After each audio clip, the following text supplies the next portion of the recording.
اعوذ باللہ من الشیطان الرجیم بسم اللہ الرحمن الرحیم الصلاۃ والسلام علیک یا سید المرسلین۔ بنڈلز آف نالج کے معزز دوستو، السلام علیکم۔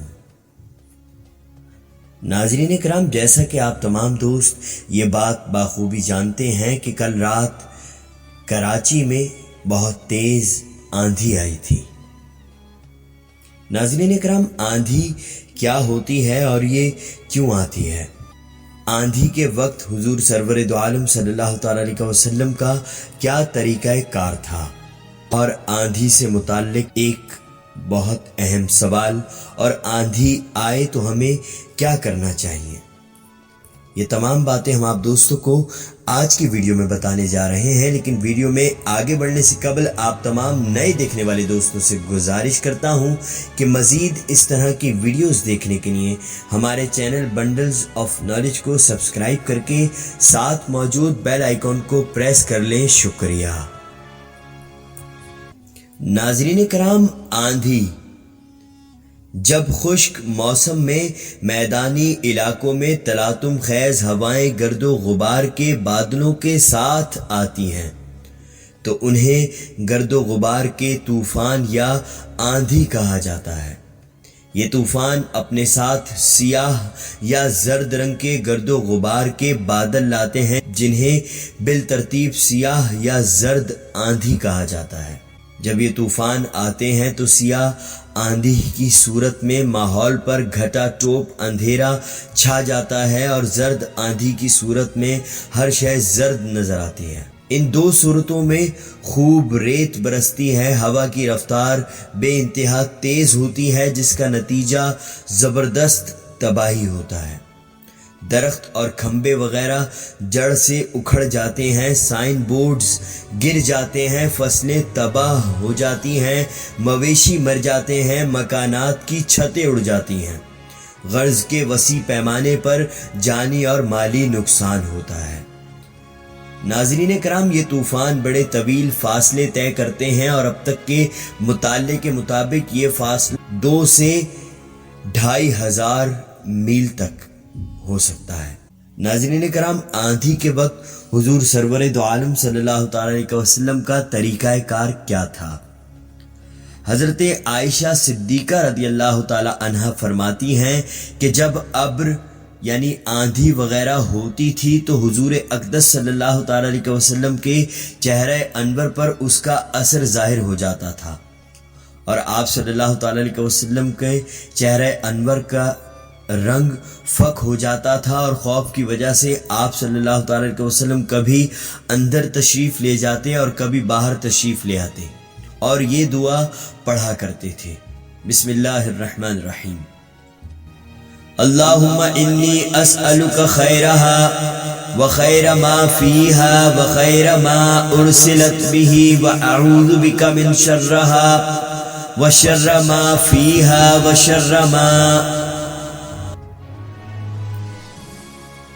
ترجمہ: یا اللہ، اس ہوا کی بھلائی چاہتا ہوں، اور جو اس ہوا میں ہو بارش وغیرہ اس کی بھلائی چاہتا ہوں، اور جس غرض کے لیے یہ بھیجی گئی اس کی بھلائی چاہتا ہوں۔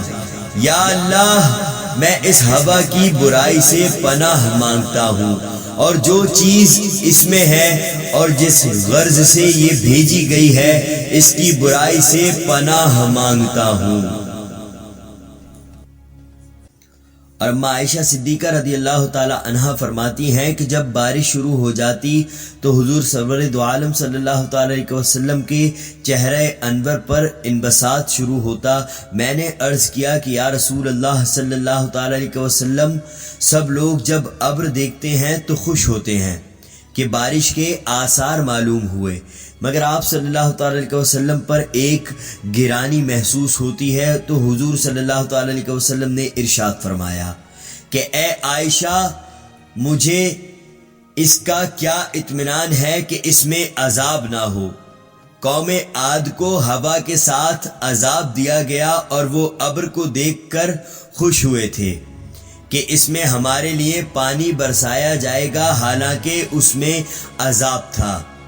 اللہ جل شانہ کا ارشاد ہے، سورہ احقاف آیت نمبر 25، ترجمہ: ان لوگوں نے، قوم عاد نے جب اس بادل کو اپنی وادیوں کے مقابل آتے دیکھا تو کہنے لگے یہ بادل تو ہم پر بارش برسانے والا، تو ارشاد خدا بندی ہوا کہ نہیں، برسنے والا نہیں، بلکہ یہ وہی عذاب ہے جس کی تم جلدی مچاتے تھے اور نبی سے کہتے تھے کہ اگر تم سچے ہو تو ہم پر عذاب لا کر دکھاؤ۔ یہ ایک آندھی ہے جس میں دردناک عذاب ہے جو ہر چیز کو اپنے رب کے حکم سے ہلاک کر دے گی۔ چنانچہ وہ لوگ اس آندھی کی وجہ سے ایسے تباہ ہو گئے کہ بجز ان کے مکانات کے کچھ دکھائی نہ دیتا تھا، اور ہم مجرموں کو اسی طرح سزا دیا کرتے ہیں۔ ناظرین کرام، یہ اللہ کے خوف کا حال اسی پاک ذات کا ہے جس کا سید الاولین و آخرین ہونا خود اللہ جل شانہ کے ارشاد سے سب کو معلوم ہے۔ خود رب جلیل کا ارشاد ہے کہ اللہ تعالی ایسا نہ کریں گے کہ ان کو عذاب دیں۔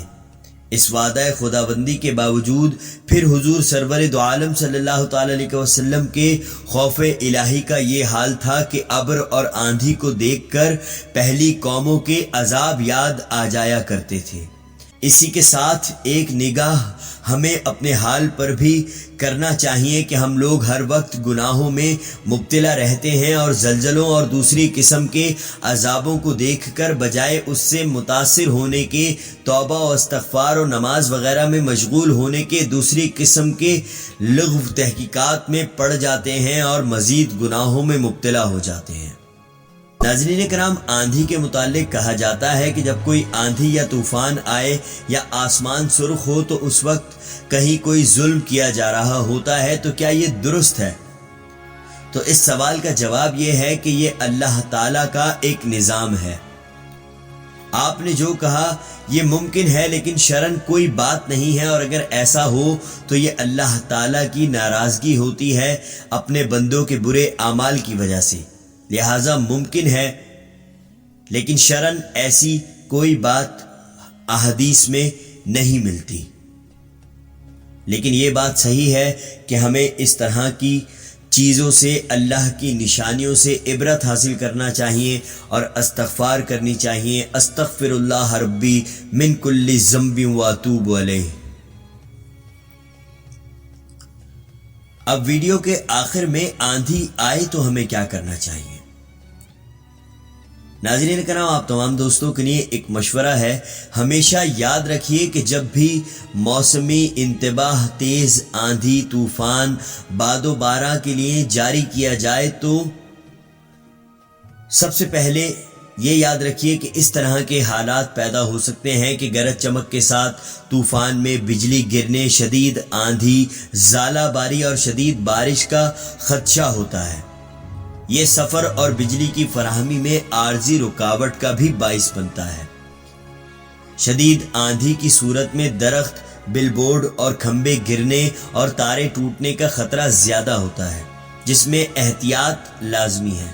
لہٰذا شدید موسمی حالات کی صورت میں سفر سے گریز کریں اور اپنی گاڑیوں کو بجلی کے کھمبوں اور درختوں سے ہٹا کر کھڑا کریں، اور پیدل چلنے کی صورت میں کھلے آسمان کے نیچے مت رہیں اور کسی محفوظ جگہ پناہ لے لیں۔ آپ کی احتیاط ہی آپ کو نقصان سے بچانے میں مددگار ہوتی ہے۔ اور ناظرین کرام، کل جو کراچی شہر میں آندھی آئی ہے اس میں 3 افراد جاں بحق ہوئے ہیں اور 15 افراد زخمی ہوئے ہیں۔ اللہ جل شانہ کی پاک بارگاہ میں دعا گو ہیں کہ اس آندھی میں جو افراد ہلاک ہوئے ہیں اللہ رب العزت حضور سرور دو عالم صلی اللہ تعالیٰ علیہ وسلم کے صدقے انہیں جنت الفردوس میں اعلیٰ مقام عطا فرمائے، آمین ثم آمین۔ اور مالک کائنات اس آندھی کے طوفان میں زخمی ہونے والوں کو حضور سرور دو عالم صلی اللہ تعالیٰ علیہ وسلم کی نالین مبارک کے صدقے جلد سے جلد شفایاب اور صحتیابی عطا فرمائے، آمین ثم آمین۔ ناظرین کرام، اگر آپ دوستوں کو آج کی ہماری یہ ویڈیو پسند آئی ہے تو اس ویڈیو کو لائک کر کے کمنٹ سیکشن میں اپنی قیمتی رائے کا اظہار ضرور کیجیے گا، اور اس ویڈیو کو اپنے دوست احباب کے ساتھ فیس بک اور واٹس ایپ پر شیئر کر کے ہماری حوصلہ افزائی کیجیے۔ انشاءاللہ تعالیٰ پھر نئی ویڈیو میں آپ تمام دوستوں سے ملاقات ہوگی۔ تب تک کے لیے اپنا اور اپنے اپنوں کا بہت خیال رکھیے گا، اور ہمیں اپنی دعاؤں میں یاد رکھیے گا۔ اللہ آپ سب کو اپنے حفظ و امان میں رکھے، آمین ثم آمین۔ اللہ حافظ۔